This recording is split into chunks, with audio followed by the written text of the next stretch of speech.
Hi guys, I want to first thank you for the invitation to attend and speak at this year's annual meeting.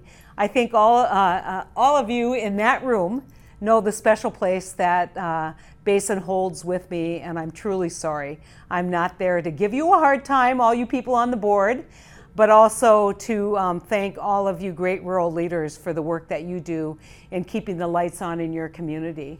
You all know that these are incredibly challenging times for Basin and really for power providers and co-ops throughout the Midwest and the Plains states.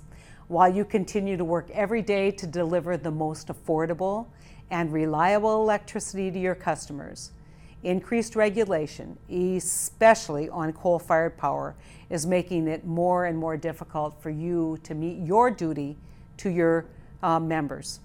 I recognize the hard work that Basin and North Dakota's other utilities have put in over the years to continue meeting emissions and pollution regulation reductions.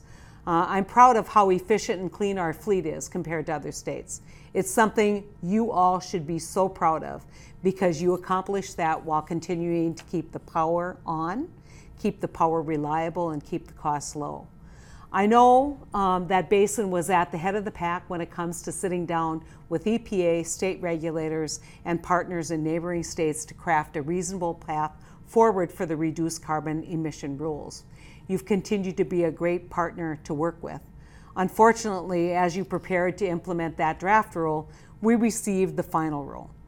And the final rule has a misguided focus on coal-fired power plants, and that final rule failed to take into account the real concerns about cost and reliability that were expressed in the literally thousands of comments they received. Both of the proposed power plant rules set, I think, hugely unrealistic expectations on unachievable guidelines. There are ways to accomplish more efficient energy production and to reduce carbon emissions, and we have already begun our pushback against those rules as written. I promise you I will use every tool available to make sure that North Dakota is treated fairly and that you have the predictability you need to keep the lights on. Our electric co-ops have consistently met the challenges of reduced emissions and cheaper, cleaner burning power plants. Let the rural co-ops do what they do best again. Innovate, find efficiencies, and invest in technologies that allow them to continue to generate electricity cleaner, with more efficiency, but with the fuel source of their choice. I want to thank all of you for your continued commitment and work in generation and providing power to communities and states throughout the region. But in particular, I want to thank you for everything you do for North Dakota. Basin is a huge part of who I am and what North Dakota is.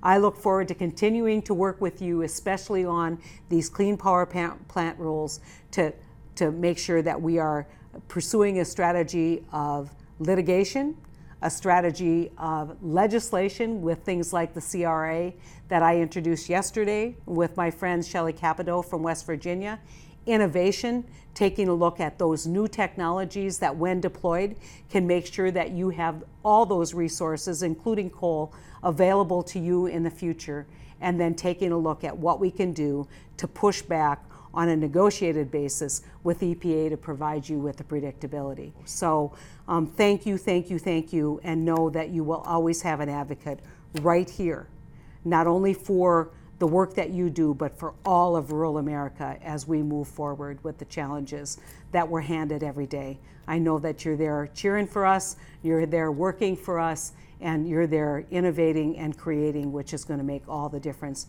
in making sure that we provide a energy-rich future for all of rural America. So thanks so much for letting me talk. Hopefully next year I'll be able to be there in person.